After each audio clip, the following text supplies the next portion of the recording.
With the first pick in the 1998 NBA Draft, the Los Angeles Clippers select Michael Olowokandi. The Phoenix Suns select Dragan Bender from Croatia.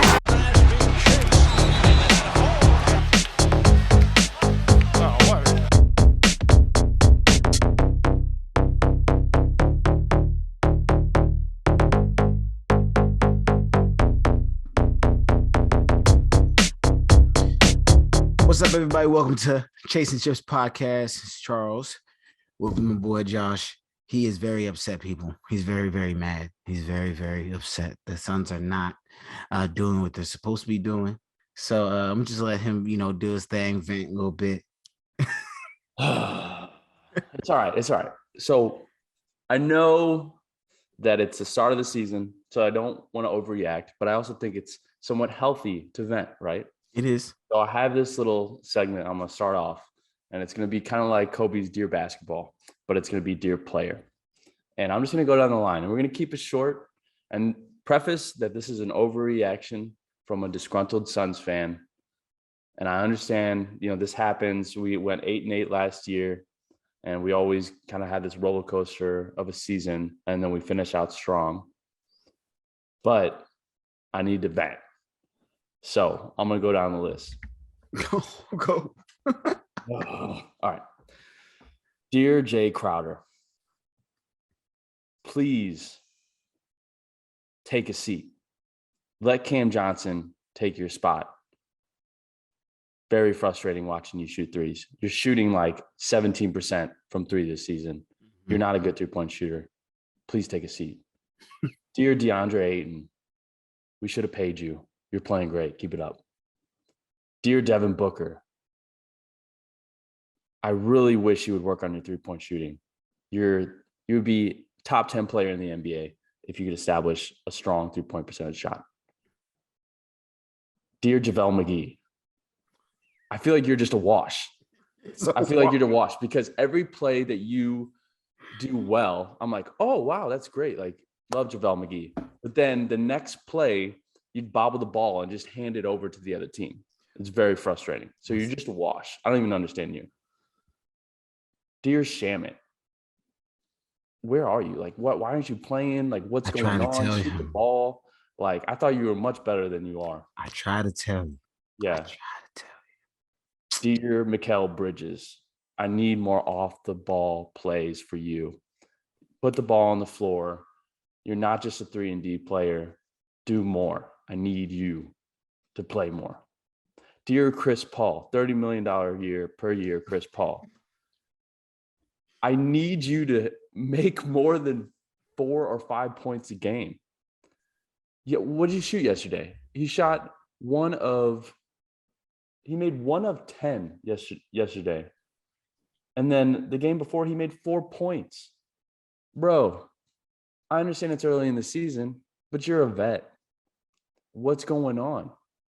Like, if you're just going to like pass up shots or not shoot your typical mid-range shots, then what are you doing? I just don't get what's happening right now. And it's very frustrating. And then honestly, I got nothing else to say to the rest of y'all. Alfred Payton, you're playing it actually really well. Love the confidence that he's playing with, and he got 10 points last night. Yeah, I like him. And then Monty Williams. Let's close it out with Dear Monty, because I think Monty's going to be Coach of the Year. Big fan. But here's my overreaction take. I don't know if you're like reading these guys' bedtime stories at halftime or what, but it's extremely frustrating how every third quarter we get like 10 to 15 points. I don't know what they're doing at halftime, just watching movies or something, or he's just playing like smooth jazz or like what, or he's maybe watching some fishing videos or something. I don't know, but they never come out ready to play in the third quarter. And we just suck. Like we're like, a G League team every third quarter. Mm-hmm. And I don't know what's going on. Monty, you got to learn how to adjust in game. You got to be able to, if our threes aren't falling, we got to do something different. We can't just like commit. We can't just, I don't know what his infatuation with playing Nader is. Abdul Nader, he's great at defense. I would say he's a good defensive player, but he shouldn't be getting any minutes. I don't get it, man.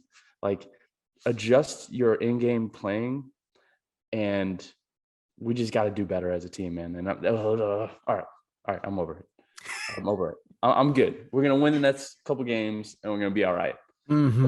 That was just my frustration after Harrison Barnes fucking nailed that three. Sure did. I just turned off the TV and I just went to bed.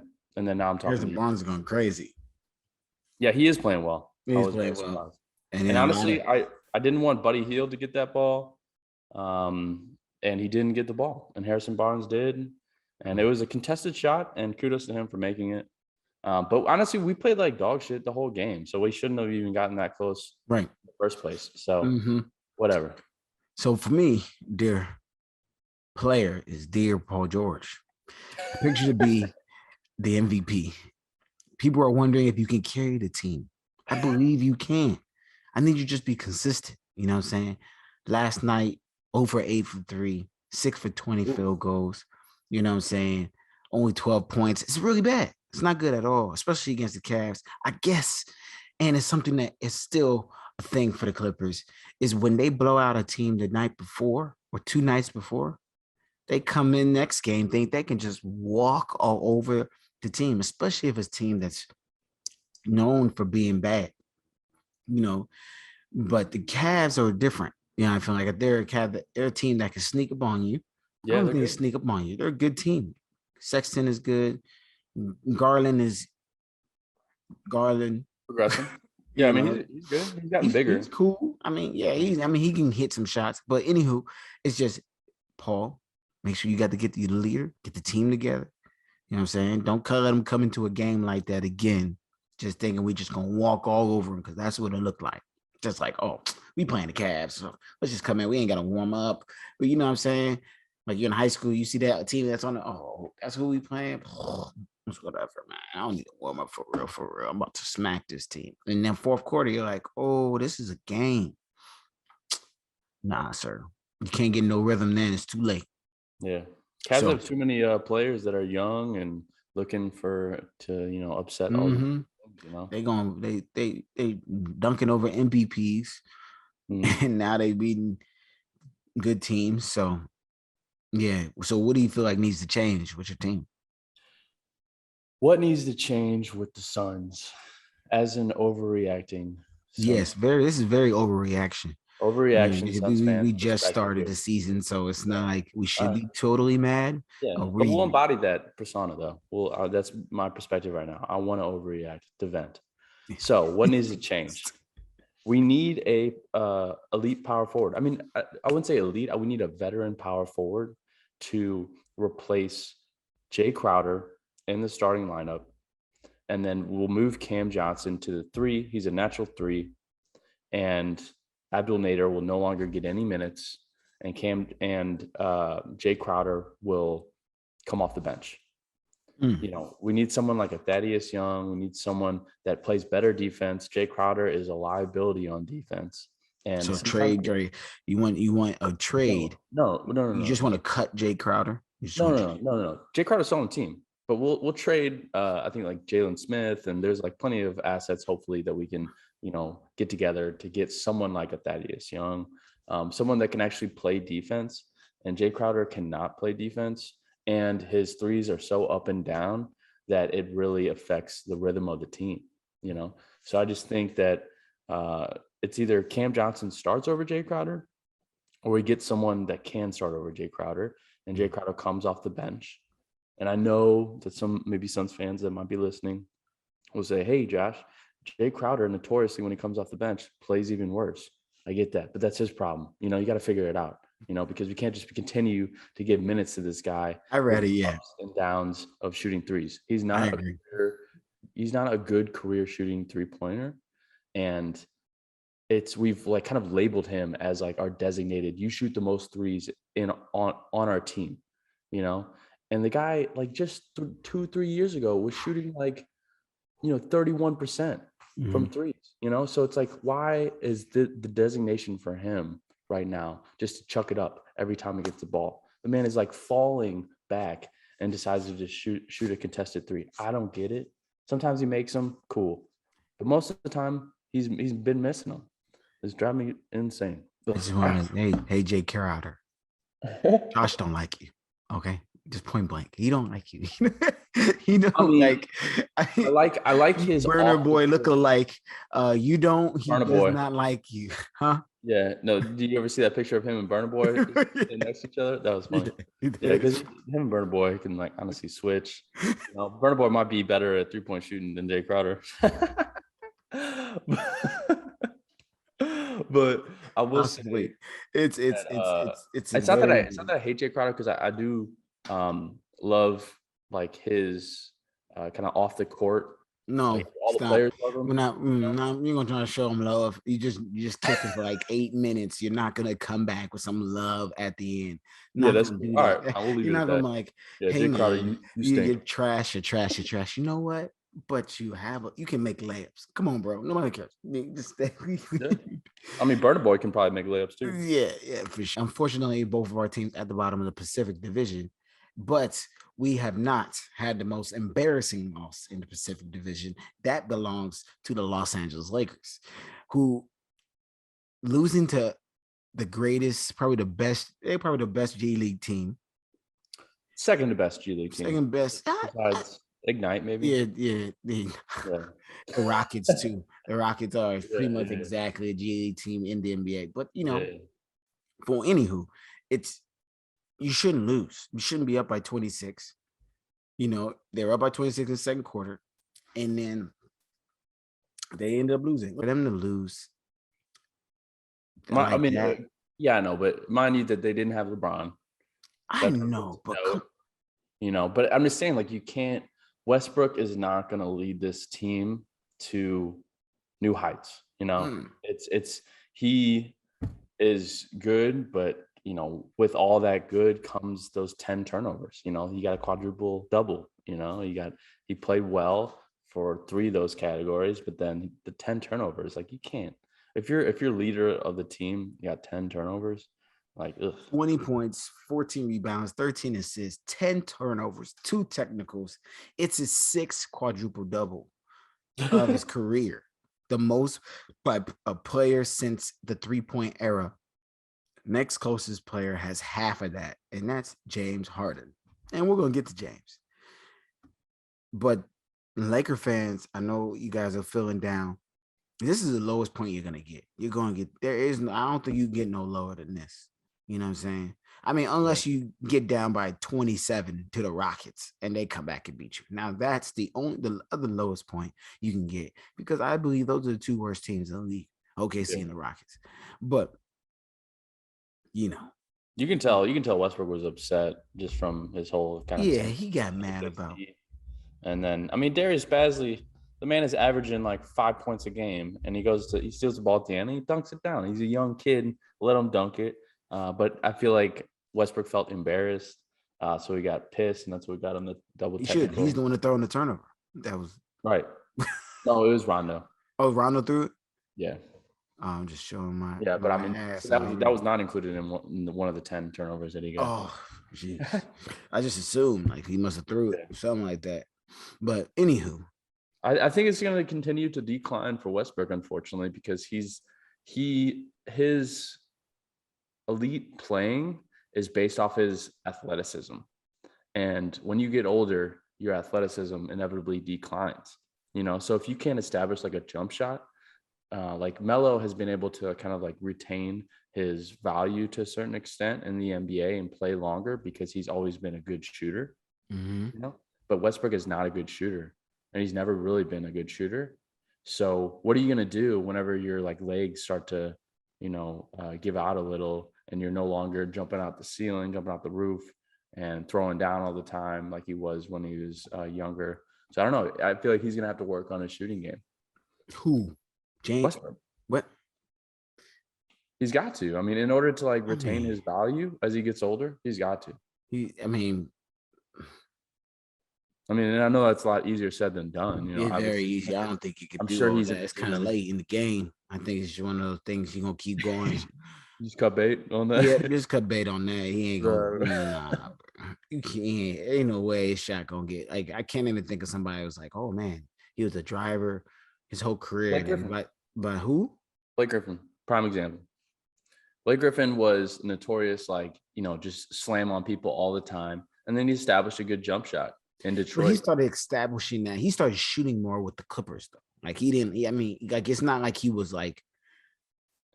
I can't really know what year But he was a Westbrook is. What notorious years for was? being a jump shot player, right? But Westbrook is in what year? It's about the same time, same timeline. I mean, yeah, but Westbrook can't start now trying to work on his jumper. He's been in the league since 2008, and now he's gonna be like, all right, let me start taking more time on my jumper. Well, I mean, LeBron James as well. Like LeBron James has improved a lot on his jump shots and his shooting. But it's over It's time. something you do when you get older. When you get older, you have to like focus more on your 3-point shooting, your jump shots. I would think Westbrook is in the older category. Yeah, After 10 years, after 10 years, he's in year 13. Like he's in the older category. Should have already started that. And we see it has not happened. But to go over to his old teammate, James Harden, moving on to the East, he is struggling right now, not being able to shoot free throws. He's telling everybody mostly it's because he's getting back into a rhythm. It has nothing to do with the rule change. He's getting back to a rhythm. All he did over the offseason was pretty much a rehab. He didn't really get to play any pickup. He didn't really get to play as much basketball as he usually does. Well, he's playing both sides though. I mean, he's definitely saying that the rule change has affected, and he feels like he's a target with this rule change. But then he also said that it's because he hasn't been playing pickup and he's rehabbing his whole last season or whatever during the off season, which I understand. Yeah, he's averaging 3 free throw attempts this season, which is the lowest mark in his career. And the people think that the new rule is working because they're comparing it to like other guys that do it. Like, oh, it's working. I mean, is it working? I mean, I do. I think it's working because I think that there needs to be a drastic change with how I think James Harden is an amazing player, but he is really tricky when he drives. He does his notorious thing is that if someone's like arm is somewhat under like his arms, he'll try to lift it up. And Chris Paul is notorious for this as well with the 3-point shot. He'll always get like rookies on that, like, whenever they're dragging his arm, and the arm is out, he'll like, flare up. But James Harden will legit grab, almost like trap your arm in his, and then try to go up for a layup. And that just is not, I don't know. That's not. Yeah. Yesterday against Miami, he did that same thing. He had Bam Adebayo beat, and he slowed down to get his arm to shoot it. And it was just like, bro, like just keep it moving. Like, just shoot the ball. Play basketball. I think for him, people keep on thinking he's going to score 30 to 40 points, and that's not what his game is supposed to be right now with the Nets. He's trying to score the 20-something. He doesn't have to score 30 or 40. I mean, he got to be in between 20 to 25, and he got to pass the ball more. I think they're missing Kyrie though. They are missing Kyrie. Yeah, for sure. The team is built for a third person. Like they need that other 20-point scorer. Yeah, you know what I'm saying. And that's why everybody loved James Harden last year, because he was not scoring 30 to 40 points, but he was doing so much more passing. This, orchestrating the offense, which was really, really helpful because KD and Kyrie don't really do that. You know what I'm saying? They're not really orchestrators. They're ball players. They're gonna get the ball, they're gonna go to the hoop, and they're gonna score. James could also do that, but James also has a little bit more feel to like running the offense and stuff like that, which is very, very crazy. But it's not crazy because he's always ran the offense when he was in Houston. So it's very, very. I mean, it makes sense. Like I'm not as like crazy as other people are on Twitter. Like, oh my gosh, it's working. You see, he sucks without taking so many free throws. I'm like, no, I don't think James Harden sucks without free throws. I think when we see about if he still looks like this 15 games in, then maybe It's a Right. I don't think problem. he sucks without free throws. I just think that it's definitely taken his points per game down at least 10, without I mean those free throws. I mean, dude, he was averaging most free throws in the NBA for like quite some time. Mm-hmm. Like he would get 10 to 20 points on the free throw line, Yeah. So I mean, it's if they're gonna like be more strict about calling this, I do love it. Like let them play. I'm all for that. James Harden is gonna have to adjust his game, and he'll be fine. I mean, he's still like an amazing basketball player. He's an MVP caliber player. He'll be all right. But the Nets definitely need a third guy. And I don't know what the hell is Kyrie. Man, Kyrie, I told you, man, if they start losing, they're going to start pointing fingers and they're going to be looking for trades for Kyrie. There's been talks about them, like not necessarily reaching out to people, but they are taking calls for Kyrie, so I think he's going to be gone this year unless he starts playing and gets vaccinated, which I doubt. But yeah, we'll see. We'll Yeah, see what happens. Kyrie, man. Like that's just a whole geez. I don't know. He's just on the wrong side of history right now. He's Yeah. being used as a verb. Like if, I if mean, you dude, if I you think the if you know Nets the would be game, if you play basketball and you're around basketball people, and if you're somebody that didn't get vaccinated, you're like, oh man, you pulling the Kyrie, you yeah. ain't vaccinated. It's just not good. It's not good when you turn into a verb. So who is which team said that they weren't down for the Kyrie Ben Simmons trade? Was it the Sixers or the Nets? Can you I think recall that? I think for me, I heard it was the Sixers because No. Okay. they just want. I guess they want somebody that's going to improve the team. Definitely, Daryl Morey doesn't like take it like super. Like he takes chances, but that's a chance. Right. That is. He can come in and be like, I don't want to play. I don't want to do this. Right. Right. He's like you said like before. He brings chaos. Yeah. You know what I'm saying? As much as we try to act like he doesn't, or some people try to act like he's just being himself. I mean, sometimes being yourself brings things to a, Drama. a problem, a company, or whatever you're about to do in your life. Just who you are as a person brings a certain vibe, and your vibe is chaos. I mean, I'm sorry to say. Kyrie just doesn't seem to want to play basketball anymore. He's representing the anti-vaxxers, so he feels like their voice should be heard, and that's great. But at the same time, he supports.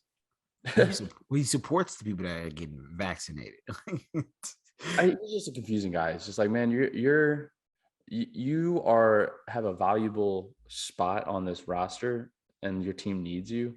And honestly, I hate to say it, but like if KD, like he can't carry this team by himself, even though how good he is, and he is amazing, but he can't do it by himself. And James Harden has his own problems right now. And like, who else are they going to rely on to score all these points? Blake Griffin, Joe Harris, like who? There's no one else. They need another 20-point guy. And Kyrie just is hanging out, not doing anything. So they need to just trade his ass for real. He's a hard trade. So for me, the most impressive guy that I've seen play in a few games that have been played, obviously this is, I feel like it's John Morant. John Morant is one of those players that's just very, very, very, very, very, very, very, very, very aggressive. Like he's so aggressive, and I enjoy it. Not too many times do I see people go to the rack and want to dunk on somebody, especially in the NBA now, every single time. Mm-hmm. And if he's not trying to dunk on you, he's trying to finesse you in the air or do something crazy. Especially the game against the Clippers, man, he just looked incredible. And then the Lakers the night after that. But the thing about it, Paul George said when he was guarding Derrick Rose when he was a rookie, that John Morant reminds him of the same gameplay, the same explosiveness, the same shaking ability, same way to get to the rack. And now Ja's shot is falling. Ooh, I know it's an overreaction. This is pretty much the theme of the show. I don't know. I think he can keep it going.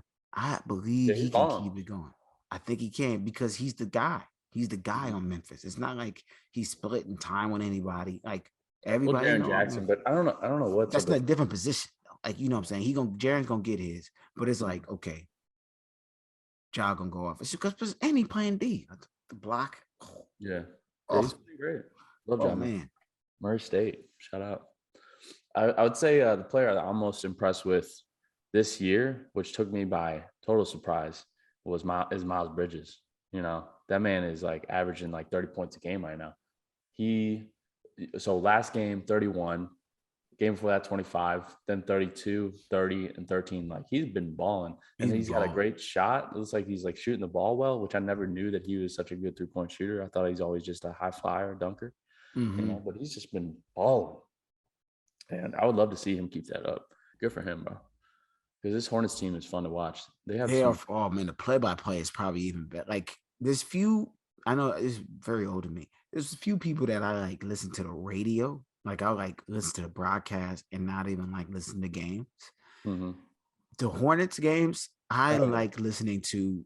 Don't even need to have the game on TV. Like I just have it in my earphones. Like I just be on one earphone, got the Hornets game in, just listen to play-by-play because they're so exciting. They're so animated. They're so lively. They're really good at the play-by-play, so I know what's going on.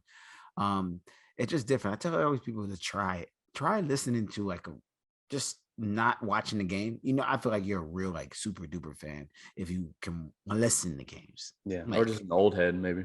Yeah, that too. But yeah, I that's one thing I do like doing. I like listening to games. Sometimes even Clipper games, if I can't catch the game or I got something else to do or the family wants to watch a video or watch a movie, I'll have the radio station in the ear, just listening. I don't know about that. That's some old head stuff right there. Hey man, I love the game. I love it. I need to watch the gameplay. You know, because the broadcasters are not necessarily breaking down what's happening outside of just the person dribbling the ball or like where the action's at. Sometimes I like watching like how the play is formed by the other players cutting. You know, like Mikal Bridges, prime example, is a great cutter, and he just loves to like get in position. Don't you yawn at me? Every time. Real talk though. I feel like we should have like Mikal Bridges counter or something like that. Ding.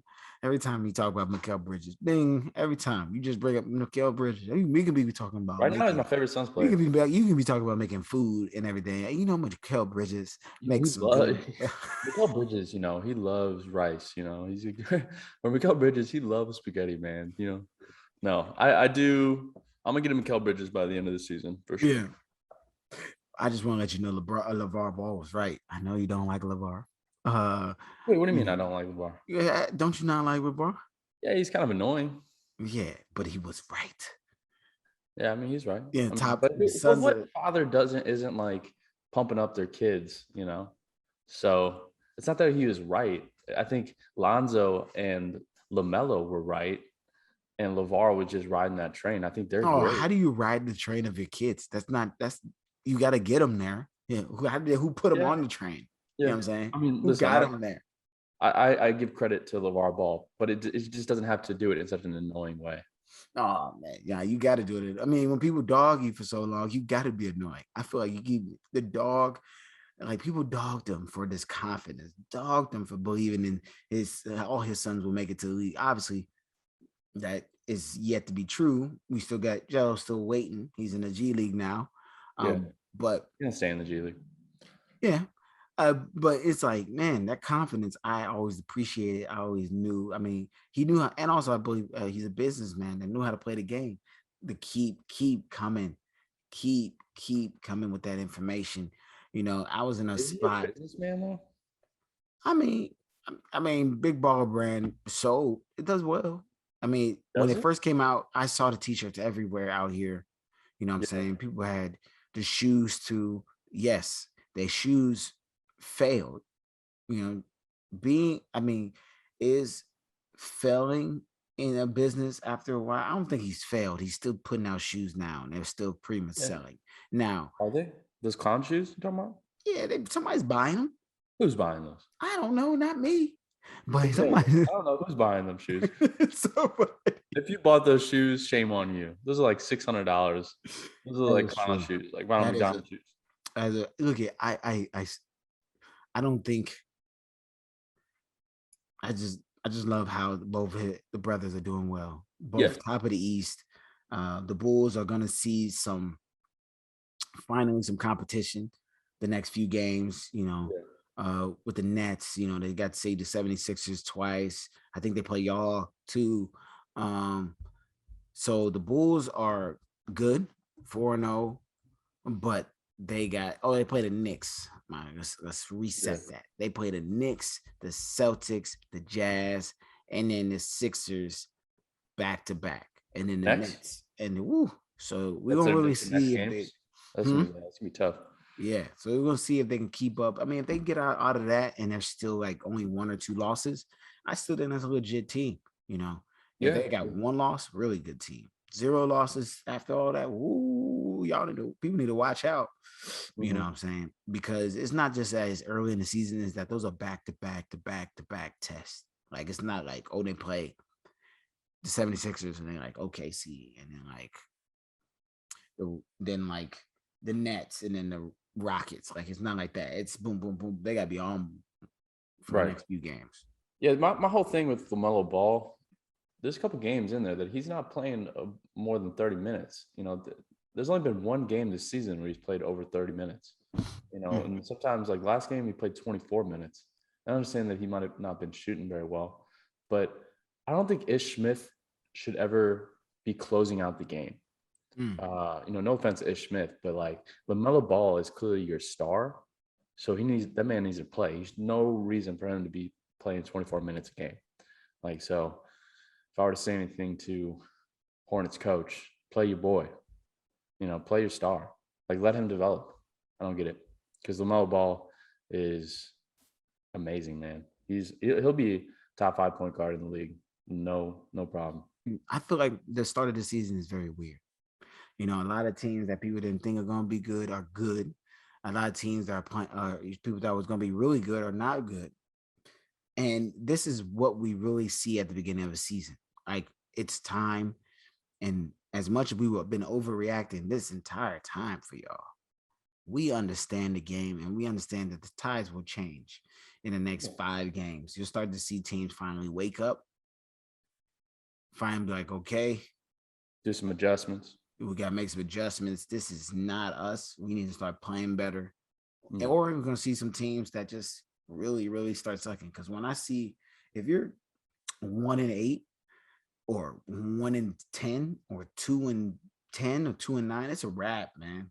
Like I honestly don't think any NBA team can come back from a record like that. I mean, you could sneak into playoffs maybe. But yeah, I mean, I wouldn't. Yeah, I would say that like 10 games is usually a good sample amount to where you can start to draw some conclusions. But 3 games, 4 games, you're not there yet. You're still figuring things out. But see, this is my problem, is that the Suns went all the way to the finals last year. You would think that for the start of the next year that they would have some continuity, that they would, have some, team cohesion. But right now we look like we've never even played with each other before. And that's what the confusing part is like, I don't get it. What's happening? Chris Paul, for some reason, whenever he gets open shot, he passes it up. And, it's just, I don't get it. Every time DeAndre Ayton plays well, I feel like the rest of the team plays terribly. And I don't get it. It's a weird thing.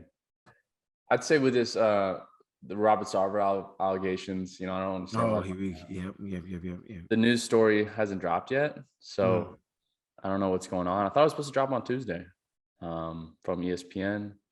There was a bunch of leaks. Jordan Schultz leaked the story, which I don't know is, technically best practice within the media to like leak someone else's story that they worked very hard on.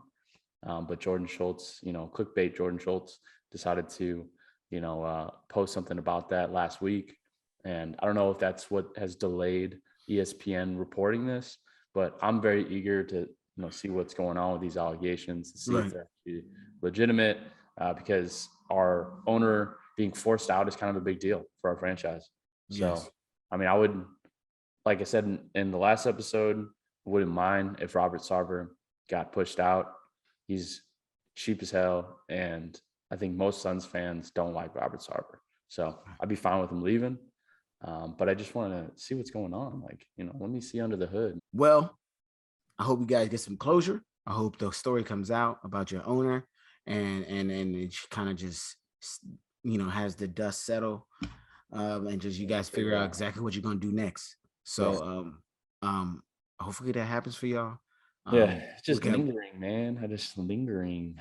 Just need to get it over with. And just want to let you know, Josh is also struggling, even though this has nothing to do with basketball, with the Chiefs being trash. I know. So yeah, I'm a Chiefs fan. The Chiefs are playing like doo-doo as well. Yeah. Our defense is struggling. So yeah, it's been a tough few weeks just dealing with just sports for you, man. I feel for you. Yeah, my teams are just 49, man. Yeah. But you used to, Yeah. I'm used to me. I'm used to me. You know what I'm saying? So I'm used to men across the board right now. Yeah. What do you think? Did you go over what you think needs to change for the Clippers? I did. Nothing. Nothing? That was your takeaway. Nothing needs to change. Nothing. Ugh, that's boring. I know I said consistency, but like you said, we're only, like we said earlier, we're only 4 games in. So I know, but it's an overreaction segment. Like Paul George needs to be more consistent. I need Paul George to be scoring 25 to 30 points a game. He cannot take a night off. He needs to be there. Who's your next guy up? I'm just curious. Let's dive into this a little bit. Who is your next guy up after Paul George? Who do you think is a designated 2? Reggie Jackson. Okay, see, that's your problem. That's your problem. I mean, yes, that's a problem. I mean, obviously, Reggie Jackson is number 2. That's not what we want. You don't want Reggie Jackson to be your number 2, but he scored, between his 12 to 16 points a game, which is usually what he does. So when he does it, I'm like, okay, cool. And yes, do I want him to get to the 20? He needs to score 20 to 25 because no Kawhi. But I think our bench is good enough to, make up for that. Do you think that's sustainable? Because I remember not too long ago, you were making top 5 predictions with the Clippers. So do you think Reggie Jackson being your 2 is sustainable for you to reach top 5 status?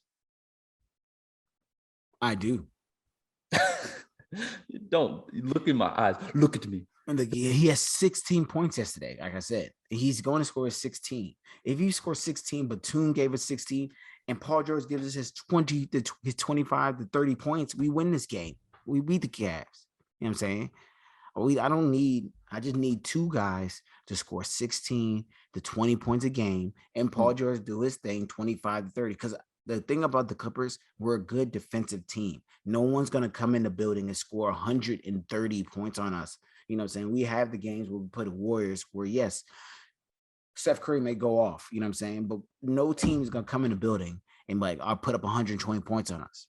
You know what I'm saying? I don't believe that. So I think we are at a great point right now where, especially in the West, where a lot of people are just starting to find themselves. And then you look at the standings, there's a lot of teams, they ain't going to be there. You got the Kings up there, got the Timberwolves up there. I'm not worried about them. You know what I'm saying? Right. Down the line of the season. Like when we guys play defense and lock these people down, we going to do it. You know what I'm saying? We created 30 turnovers against Portland the other day. You know what I'm saying? Like what? I mean, we had 30 assists, a bunch of turnovers. But is Ibaka ever coming back? I mean, he's shooting again. You know what I'm saying? No Ibaka, no Marcus Morris. Both of them are out. Kawhi, obviously, but it's one of those things that with the Clippers, the main problem is consistency, and they have to become more consistent with this different group, and that starts from the top. Paul George has to become more consistent at scoring and bucket. I would say more your problem is less consistency and more about talent. Let's look at this Clippers lineup. What are you talking about? Who is your starting lineup? So you got Paul George, Miguel Batum, Ibaka, Reggie Jackson. You know what I'm saying? Ibaka ain't playing, so it ain't him. I mean, I say Ibaka. I said Reggie, Zubac. And I think Bledsoe is starting right now. You know what I'm saying? How's Justice Winslow doing for y'all? He, you know, Is he playing? yesterday wasn't well, but he plays very good defense. The last time, every time I watch him play, he plays good D. He gives us good minutes defensively. Like I said, is where our bread and butter right now. Damn, Has got team. Harry Giles too. Shout out to Harry Giles. Is he playing at all? No, we cut Harry Giles. Oh, really? Yes. Man, why did you do that? He's pretty because he wanted to sign Isaiah Hartenstein, who sets really good screens. Really good screens. I enjoy him. I like a guy that sets some really Isaiah good screens. Hartenstein? Yeah, man. He sets some really good screens, and he's very coachable. Yeah. I think Harry Giles. I think Ty Lue had to pick on somebody that's going to listen to me, or somebody's going to give me a little bit, maybe get a little problems. You know what I'm saying? So he went with the Isaiah. So that's where I'm at with that. Okay. So Terrence Mann getting 25 minutes a game, 7 points, 13 points, 3 points. All right. Hopefully he turns it up a little bit for y'all. Try to tell you, yesterday's game against Cavs was a sleep. They were sleepwalking. They came in thinking they blew out the Portland Trailblazers and like, oh, we can come into the Cavs 2 days later and we could just walk through them. Nah, that's not the case. They didn't. I could tell they didn't watch no game film or they didn't take it seriously or anything like that. If they watch game film, at least that would have gave them like, okay, we might need to play them. You know, I don't think a lot of these guys are LeBron type of guys where they're watching basketball every single night. Like LeBron is watching other games, you know, all night analyzing and things like that. And I could tell yesterday was one of those, like, these guys didn't watch one Cavs game. They just assumed this was the same Cavs team coming in.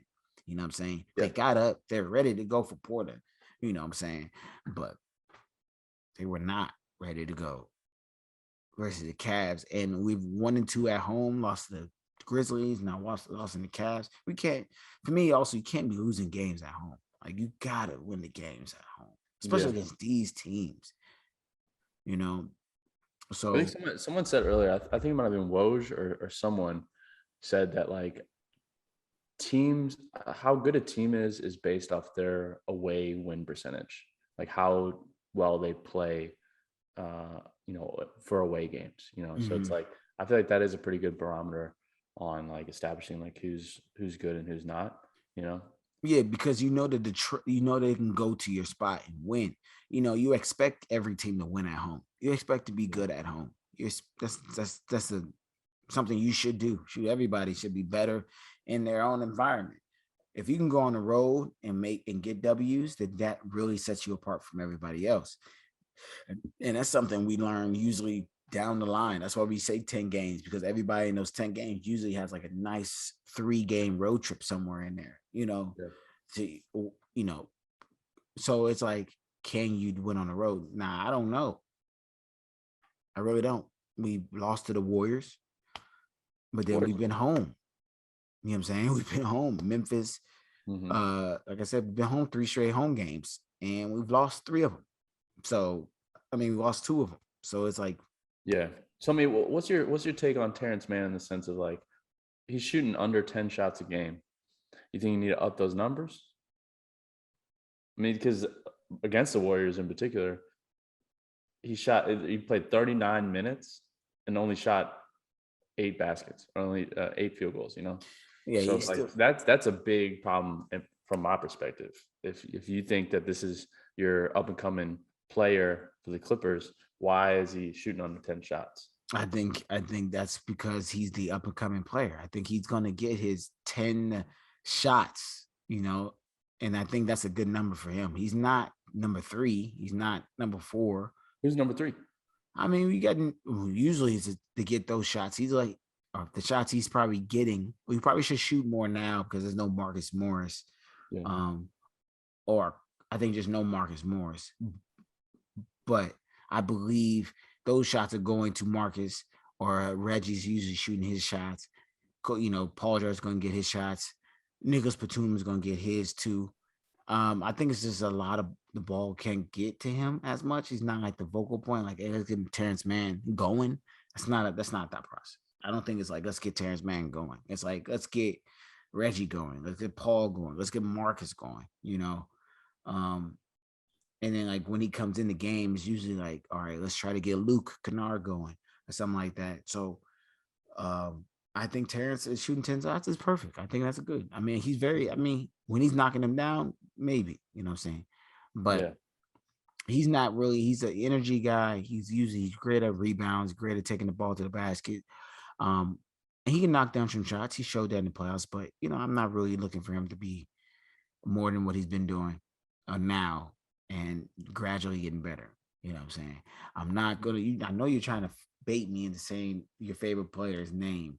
That could he be this guy? I'm like, no. I'm not gonna say. I'm not. Could it be Not Mikal? gonna put that dollar in the bucket of saying this dude. No, let's not compare because we all know that Mikal's better.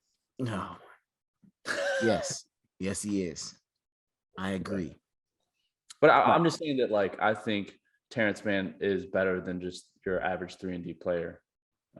He plays a 3, right? Or he plays a 2? 2, 3.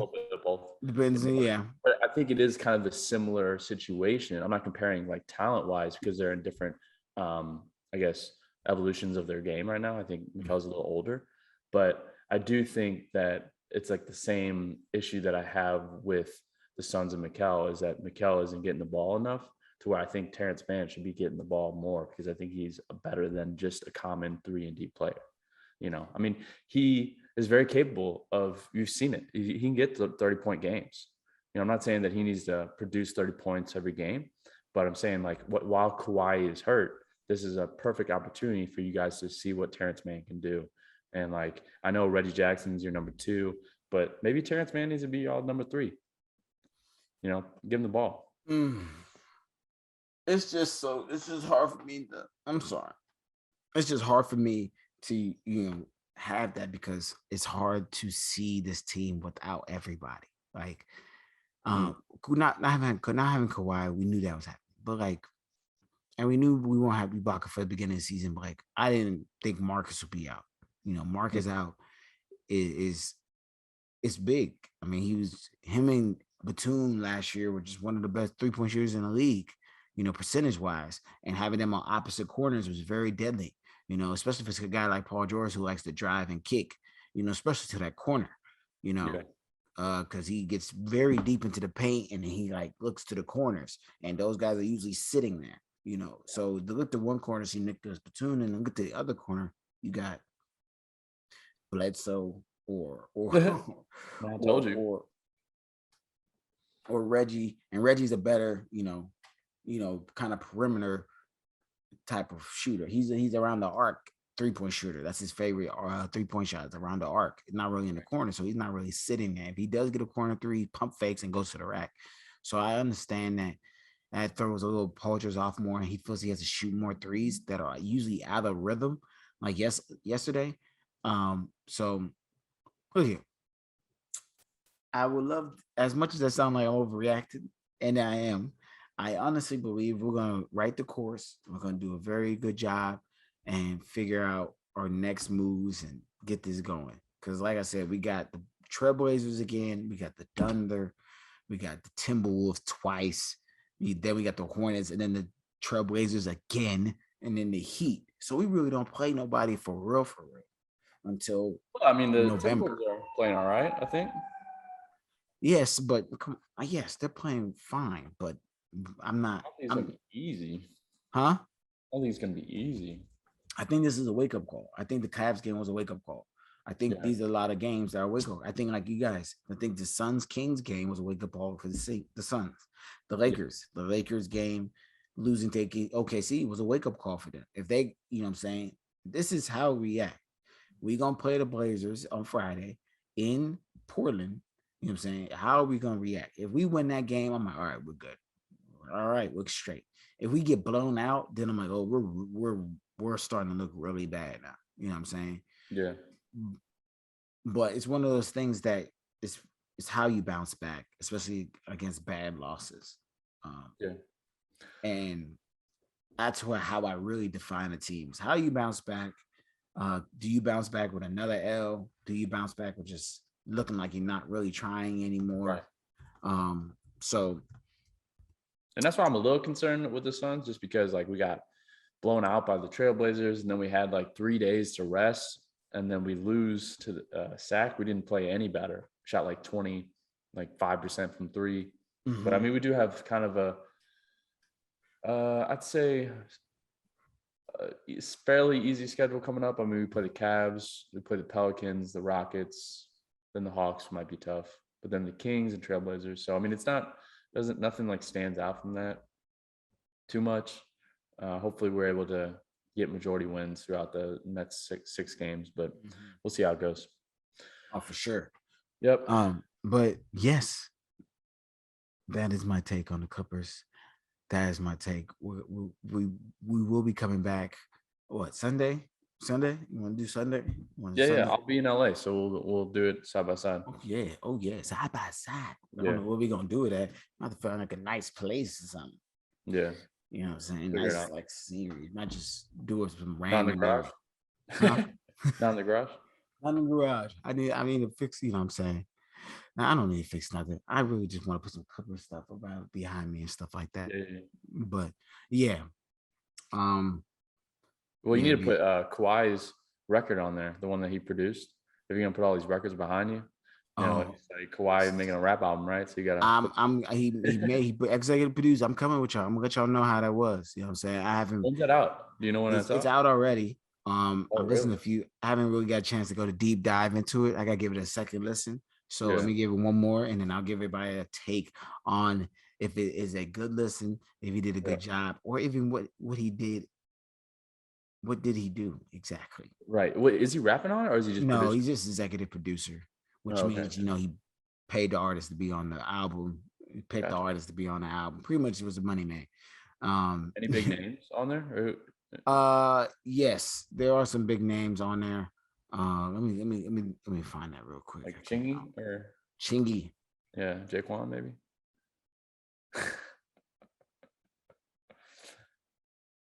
Is Kawhi? Where's Kawhi from? Is he from LA? Yeah, he's from Riverside. Riverside, that's right. All right, Riverside. So he's got some connections in LA, You said what? Maybe he's got some LA rapper connections. I mean, I don't. You would think so. Yeah, he drops his first. It's called Culture Jam. Culture Jam. He got Ty Dolla $ign, okay, NBA nice. Young Boy, Lil Uzi Vert, and NLE Chopper is on the album. Okay, got you. So that okay. It just I'll have to listen to that. Is it on Spotify? According to Kawhi, is just a little more tidbit on the album. It just to Kawhi, he said it just merges basketball music together. It's always been something on my mind that I wanted to do. So it's just something that can uplift our community. A portion of each stream is going to go to the Mamba and Mambacita Foundation. Oh, that's dope. Yeah. That's tight. So that's great. Only 7 I songs. want to listen to it, see how it is. Yeah, it's only 7 songs. He got Gunna, Polo G, A Boogie, also on there. Wale. Okay. So, Young Blue, you know what I'm saying? So it's gonna be interesting. It's an interesting bunch. Yeah, okay. So I'm gonna take a deep dive 7 songs. I might go on the way to work just today, just take a deep dive. All right. Yeah, let me know when I'm ready. Yes, we'll be back Sunday. Thank y'all for watching. Thank y'all for listening. Other than that, enjoy the rest of your day. Yeah. Thanks for hearing us vent.